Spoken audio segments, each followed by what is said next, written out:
Il est clair aujourd'hui que la crise du Covid-19, en mettant un frein à la marche du monde, crée un monde bien différent de celui auquel on assistait, de celui qui préexistait avant son déclenchement.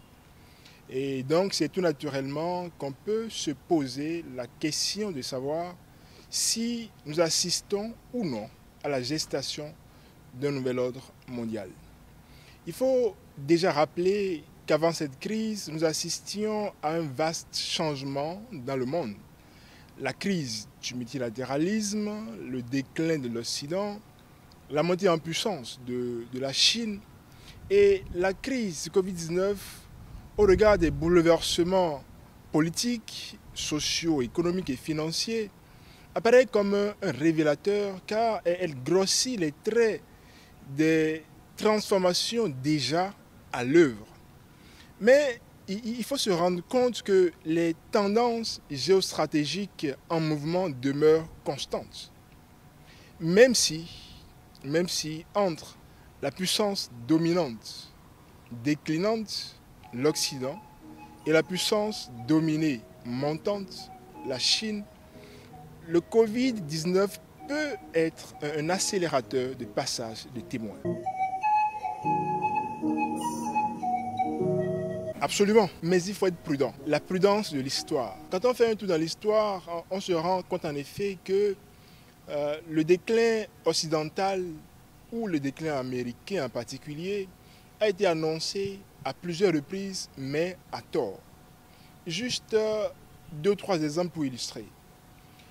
Le premier exemple, c'est à la fin des années 1950, l'Union soviétique a pu mettre au point des missiles intercontinentaux, ce qui créait une menace pour la sécurité du territoire américain, qui évidemment mettait ainsi un terme à la sanctuarisation de ce dernier, la sanctuarisation dont il bénéficiait jusqu'alors.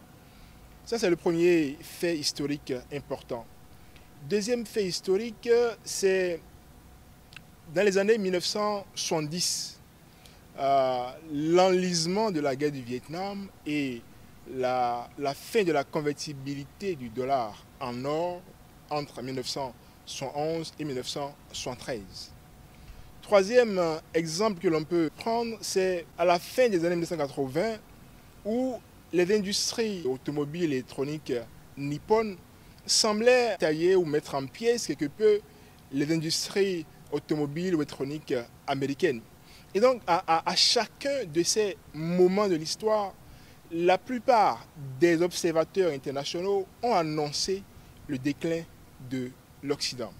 Et c'est pourquoi il faut se demander aujourd'hui si une nouvelle annonce ne subirait pas le même sort que les annonces précédentes historiques que nous venons de citer. A priori, non. Non pour deux raisons au moins. La première, c'est que nous avons assisté à des transformations, à des données tout à fait conjoncturelles. Ces données diffèrent fondamentalement de la transformation à l'œuvre aujourd'hui qui est plus forte d'un point de vue structurel. La deuxième raison, c'est que le monde d'aujourd'hui est un monde globalisé, un monde multipolarisé où les États-Unis n'ont plus les mains libres pour agir seuls comme ils veulent. Et donc, on assiste en même temps à un déclin américain, mais aussi concomitamment à ce déclin, on assiste à une montée en puissance d'autres États.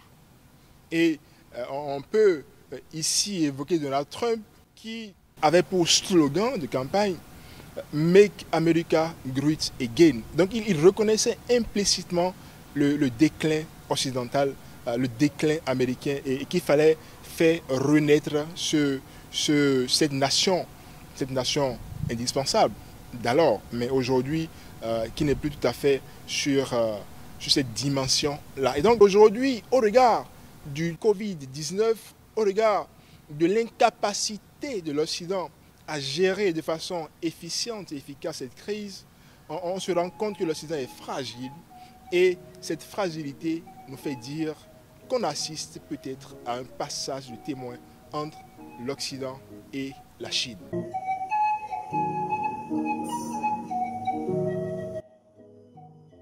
Nous marchons juste avec les faits. Les faits nous montrent que, par exemple, l'Occident a amorcé depuis plusieurs années un déclin manifeste. La crise économique et financière 2008, par exemple, qui a bouleversé les gouvernements occidentaux, le mouvement des indignés par le passé qui a ébranlé la plupart des capitales occidentales, avait déjà été de vrais marqueurs. Et aujourd'hui, au regard de l'incapacité manifeste de l'Occident à gérer de façon vraiment efficace la crise du Covid-19, montre que l'Occident n'a plus les moyens d'avoir ou d'être aux commandes de la gouvernance internationale. Et ce temps où l'Occident a gouverné le monde, ce temps où l'Occident a fait et a refait le monde, ce temps-là aujourd'hui est révolu. Il est peut-être trop tôt pour penser ou pour parler d'une renaissance de l'Occident, parce que au-delà des bouleversements économiques, on peut même assister à de profonds bouleversements politiques. Politique parce qu'on a remarqué que ces États se réclamant de la démocratie, donc pour la plupart des États occidentaux, ont montré leur incapacité à gérer la crise parce qu'ils n'ont pas su agir vite et fort. Je prends pour exemple l'allocution du président français Emmanuel Macron quand il annonçait les mesures de riposte contre le Covid-19. Du début de son allocution jusqu'à la fin, à aucun moment, il n'a osé prononcer le mot confinement. On a été en face d'États qui ont eu peur d'agir trop vite et trop fort. Et ça révèle quelque peu les fragilités politiques de ces systèmes occidentaux. La Chine, par exemple, ou encore la Russie, qui tout de suite ont pris des mesures dures, ont connu une efficacité dans la gestion de la crise.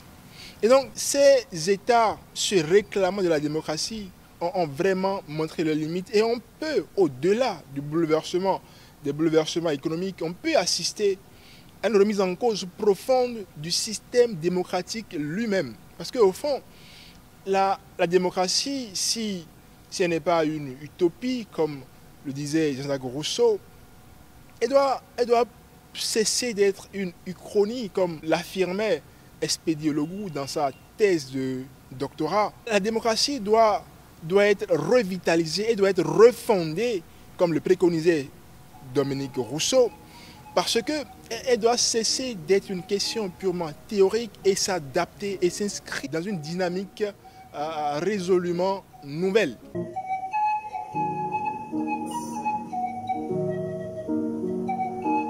Je ne suis pas un amoureux de la Chine, loin de là. La Chine apparaissait déjà comme la deuxième économie de la planète. La Chine était déjà le premier créancier étranger des États-Unis. Elle apparaissait déjà comme le principal bailleur de fonds en termes d'aide au développement. Elle était prise d'assaut par les Européens et elle était un peu le centre, parce qu'elle captait l'essentiel des produits d'exportation américains. La Chine est, et on peut utiliser le présent, la Chine est la prochaine première puissance mondiale. Il est vrai que ce que nous disons là, toutes les données qu'on a évoquées ne sont pas tout à fait nouvelles. Ces données existaient. Mais la crise du Covid-19 révèle la Chine au grand jour et la met fondamentalement sur le seuil du nouvel ordre mondial. Elle sera désormais aux commandes de ce nouvel ordre mondial. Aujourd'hui, on ne peut plus se passer de la Chine. On a besoin d'elle pour comprendre, pour expliquer, pour cerner les faits internationaux. On a besoin d'elle pour voyager, pour se déplacer facilement et aisément dans le labyrinthe de la gouvernance mondiale.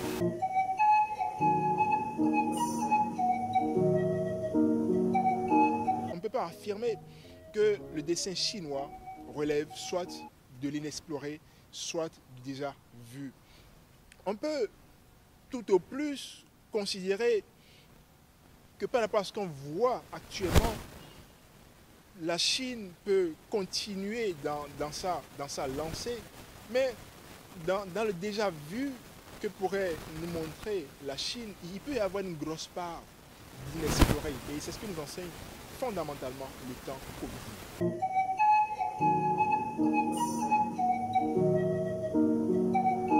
L'Afrique doit occuper une place importante dans la géostratégie de la pensée. Alors, si elle s'inscrit dans cette dynamique, les autres dimensions peuvent venir, la dimension politique, la dimension économique, la dimension sociale, mais fondamentalement sur le plan de la pensée, l'Afrique doit se réveiller, l'Afrique doit s'éveiller, l'Afrique doit prendre la place qui pourrait être la sienne dans ce nouvel ordre qui se dessine sous nos yeux.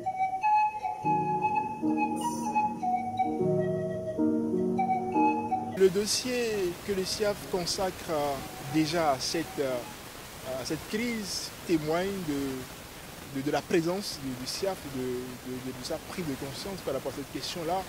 Et ça renseigne aussi sur sur la devise du SIAF, penser et agir pour l'Afrique qui vient.